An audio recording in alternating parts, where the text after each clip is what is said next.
ये आकाशवाणी है। कार्यक्रम स्पॉटलाइट में प्रस्तुत है मणिपुर और उत्तर प्रदेश विधानसभा चुनाव की गतिविधियों पर चर्चा। इसमें भाग ले रहे हैं राजनीतिक विश्लेषक उत्पल पाठक, रिंकू खुमुकचम और आकाशवाणी संवाददाता उमेश चतुर्वेदी। उत्तर प्रदेश में मतदान के 4 चरण पूरे हो गए। राज्य के 9 जिलों की 59 सीटों के प्रत्याशियों के भाग्य ईवीएम मशीनों में बंद हो गए। अभी राज्य में 3 और चरणों में वोट डाले जाने हैं, जबकि पूर्वोत्तर के राज्य मणिपुर में चुनाव प्रचार जोर पकड़ चुका है। दोनों राज्यों के चुनावी हालात पर चर्चा के लिए हमारे साथ मौजूद हैं वाराणसी से वरिष्ठ पत्रकार उत्पल पाठक और मणिपुर की राजधानी इम्फाल से रिंकू खुमुकचम।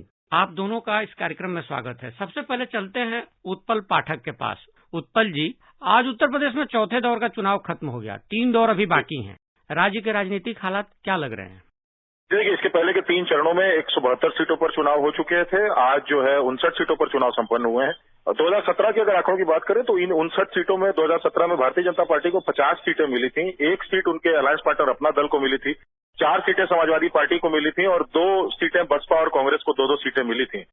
तो ये जो इलाका है, आज के चरण का जो इलाका है, ये अवध का इलाका है, रोहेलखंड का इलाका है और बुंदेलखंड का इलाका है। भारतीय जनता पार्टी निश्चित रूप से पूरी कोशिश कर रही है कि वो अपनी जो पुराना फिगर है 2017 का, उस फिगर को इंटैक्ट रखे, उस फिगर से नीचे ना आए कहीं से भी। दूसरी तरफ जो है समाजवादी पार्टी और तमाम अन्य जो विपक्षी पार्टियां हैं, वो भारतीय जनता पार्टी से लगभग हर सीट पर एक सीधी लड़ाई, कहीं बसपा की सीधी लड़ाई दिखाई दी है आज के चरण में, कहीं समाजवादी पार्टी की अधिकांश जगहों पर सीधी लड़ाई दिखाई दी है।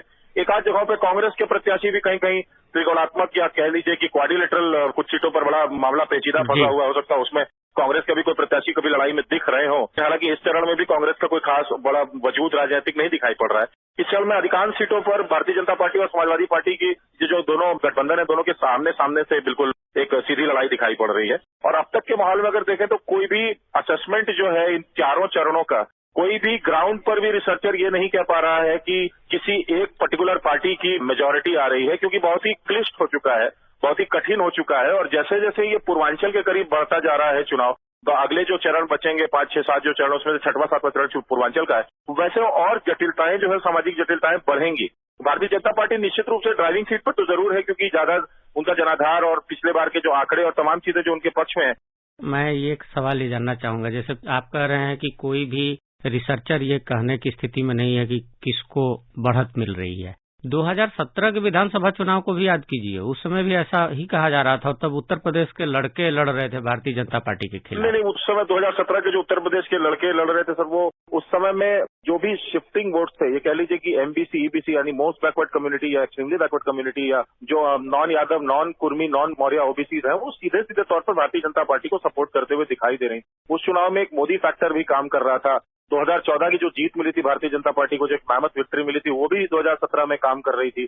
तमाम और भी फैक्टर्स थे जो काम कर रहे थे। लेकिन इन बीते 5 सालों में उन फैक्टर्स, बीजेपी उन्हीं फैक्टर्स पर दोबारा चुनाव लड़ रही है, विकास के मुद्दे पर दोबारा चुनाव लड़ रही है। लेकिन उन फैक्टर्स के अलावा जो कोविड का एक लंबा समय बीता, उसके बाद जो हालात उपजे, जो कुछ बेरोजगारी की समस्या या कुछ और आंचलिक समस्याएं आई, इससे क्या हो रहा है कि हर एक सीट पर कुछ लोकल जटिलताएं बढ़ गई हैं। कुछ जातिगत आंकड़े भी ऐसे हैं, जैसे मिसाल के तौर पर किसी सीट पर जहां त्रिकोणात्मक संघर्ष आप देख रहे हैं, वहां ये देखने को मिल रहा है कि अल्पसंख्यकों के वोट भी कांग्रेस के साथ साथ में भारतीय जनता पार्टी को आंशिक तो नहीं जा रहे, लेकिन बहुजन समाज पार्टी को जा रहे हैं या समाजवादी पार्टी को जा रहे हैं। वहीं किसी शहरी इलाके की अगर हम सीट को देखते हैं, तो शहरी इलाकों की सीटों में लखनऊ में कुछ इलाके आज भी ऐसे हैं जो कि भारतीय जनता पार्टी को अल्पसंख्यकों का वोट मिला है। बहुत से इलाके ऐसे हैं जहां पे अल्पसंख्यकों का वोट जो है वो समाजवादी पार्टी और कांग्रेस के बीच में भी बटा है। इस बार एक जटिलता बढ़ी हुई है। 2017 का चुनाव तो बहुत हद तक स्पष्ट दिख रहा था, लेकिन इस बार ग्राउंड पर एकदम नेक टू नेक फाइट बहुत ही सीटों पर दिखाई दे रही है। प्रदेश के लड़कों का जो कॉन्सेप्ट है, ये उनके कांग्रेस और समाजवादी पार्टी के उस साल के जो ज्वाइंट रणनीतिकार थे प्रशांत किशोर जी,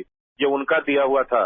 इस बार ऐसा कोई कॉन्सेप्ट या ऐसा कोई गठबंधन कोई कॉन्सेप्ट लेकर के नहीं आया है। एक सवाल यहाँ ये उठता है कि इस बार पूरी तरह से उत्तर प्रदेश में बहुजन समाज पार्टी को, खासतौर पर आप देखेंगे कि विपक्ष की ओर से, जो गैर भाजपा दल हैं, उनकी ओर से ये दिखाने की कोशिश हुई कि वो लड़ नहीं रही है। आपको क्या लगता है, इस बार के दौर में भी कुछ असर रहेगा उसका?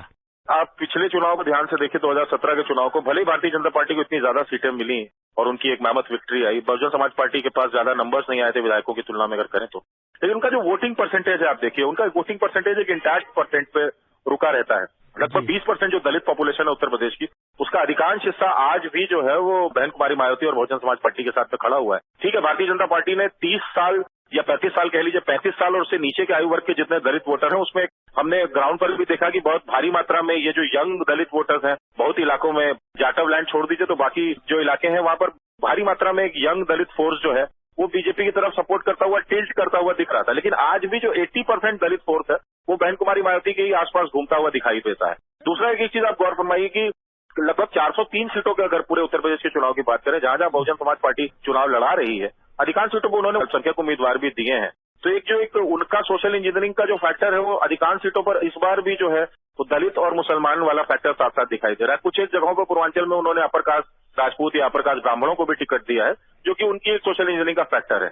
बसपा को पूरी सिरे से नकार नहीं सकते हैं। हो सकता हो कल की डेट में Bahujan Samaj party king maker के रूप में उभरे, लेकिन एक बात तो तय है कि हम उनको जीरो या किसी ऐसी जगह पर नहीं खड़ा कर सकते कि बसपा कहीं लड़ाई में नहीं है। बसपा बिल्कुल लड़ाई में है और अधिकांश जगहों पर, जैसे अगर आप दूसरे चरण की बात करें, जो जाटव लैंड है उसकी बात करें, आगरा और आसपास का इलाका जो है, अलीगढ़ के आसपास का इलाका जो है, या पूर्वांचल में ये गई 6वें और 7वें चरण में बहुत सारी सीटें ऐसी दिखेंगी जहां पर बसपा त्रिकोणीय संघर्ष में खड़ी हुई दिखाई पड़ेगी आपको, समाजवादी पार्टी और बीजेपी के साथ। ऐसे में बहुत सी सीटें ऐसी मिलेंगी चुनाव के अंत में आपको जहां पर जो विनिंग मार्जिन है वो शायद 1000, 2000, 3000, 5000 के अंदर होगा। ठीक, अभी हम मणिपुर चलते हैं, उनसे भी बात करते हैं। रिंकू खुमुकचम जी, रिंकू जी, यस, मणिपुर में कौन कौन से मुद्दे सबसे ज्यादा जनता को प्रभावित करते हुए नजर आ रहे हैं, जो इशू मणिपुर की पॉलिटिक्स को इम्पैक्ट कर रहे हैं, ज्यादा प्रभाव डाल रहे हैं? Right at the moment, almost all the political parties who are contesting this election release their political manifestos. In the political manifestos, except for the BJP, all the other political parties like the Congress, the JDU, the NPP, the other independent and the NPF, they all are promising about the repeal of Armed Forces Special Power Act. However, the BJP did not put that in the poll manifesto. But their political party leader, say for example, the BJP state leader here, they are assuring the people that they are trying hard to remove this Armed Forces Special Power Act after recovery of the ground situation here. That is, the people around the country know that Manipur is a conflict area and then insurgency hit its prone areas. Rinku ji, what are the main role of local community like Meitei, like Naga, like Kukis in current election? Actually, in the hill area where the Nagas are dominated, there are some political party they favor. That is the NPF, the Naga People's Front. They are supporting this party. They are trying to make sure that the NPF come to power. They are putting up only in 10 seats and they are hoping of getting at least 8 to 9 seats. However, the BJP comes and the BJP is also another party where the hill people, particularly whether it may be Nagas or the Kukis, the BJP become very popular, maybe because of the developmental works. Rinku ji, पहले Naga people's front जो है NPF was the part of national democratic alliance, इस बार वो अलग चुनाव लड़ रहा है, तो क्या असर डालेगा इस तरह से? Actually, there is no pre-poll alliance here in the state of Manipur. Pre-poll alliance कभी नहीं हुआ इधर में, except for the Congress party. They have chosen the left party, 5 more left party, including the CPI, the CPIM, and Forward Bloc, so and so. 6 political parties has come together and formed a Manipur's Progressive Secular Alliance. So they are fighting here. Yeah. The main rival of the BJP right at the moment is this alliance. Yeah. So, however, this alliance could not fit candidate in all the assembly constituencies of the state, which we have 60. Altogether, 248 candidates are in the fray for the first phase and the second phase put together. So what actually happened here is that the NPF, even though they are having a fight with the BJP in each of the constituency in their dominated area also, they are not having, they are not boycotting this BJP, they are having friendly fight. अभी एक सवाल हम लेते हैं उत्पल पाठक से। उत्पल जी, इस बार माना जा रहा है कि उत्तर प्रदेश में उम्मीदवारों के भाग्य का फैसला बहुत कुछ महिलाओं के रुख पर निर्भर करेगा।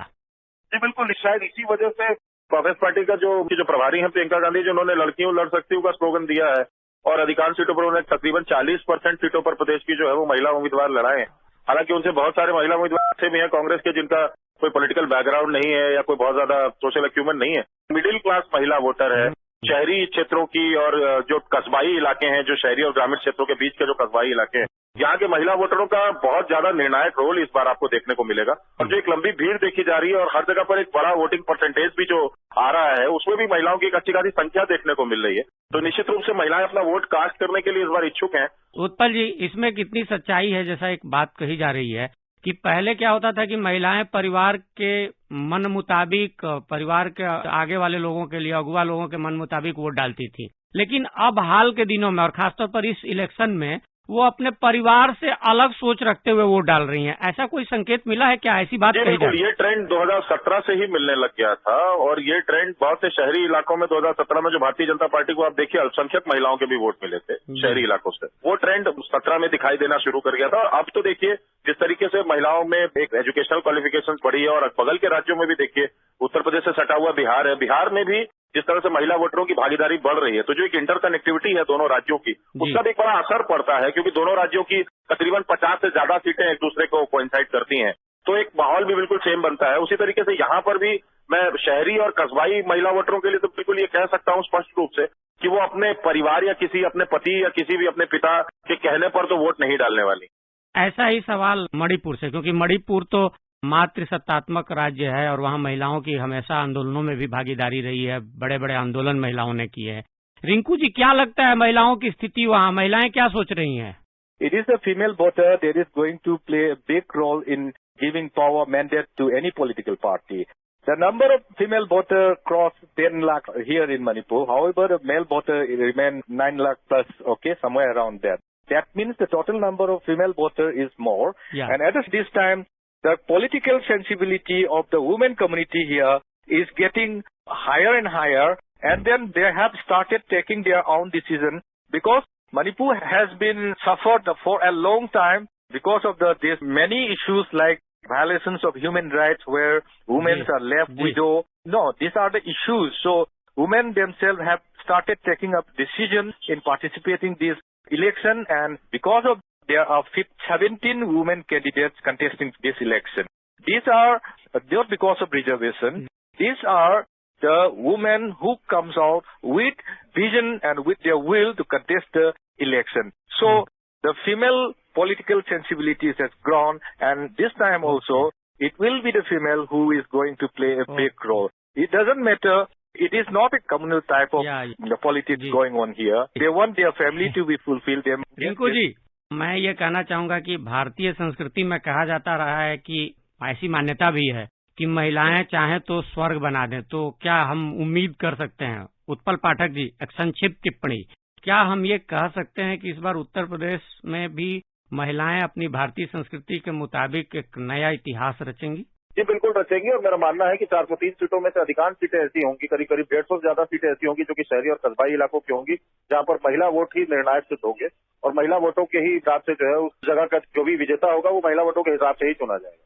Rinku ji, it is the women, as I already told you. Now the women have their own issues, and you know earlier it was a male-dominated society here. Whenever the head of the family, that is always a man, whenever they tell something, the children, for example, their wife, their mother, their older ladies, even though they have taken a big role in creating a Manipuri society, you have remembered the Nupi Lal and so.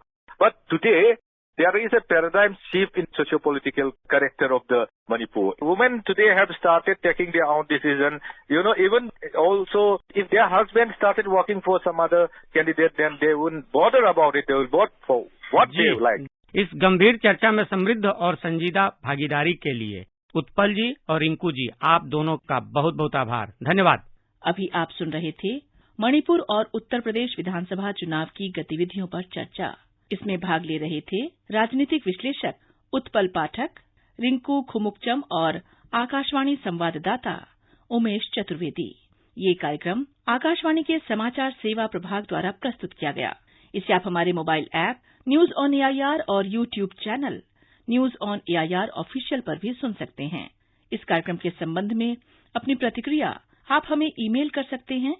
पता है airnsttalks@gmail.com।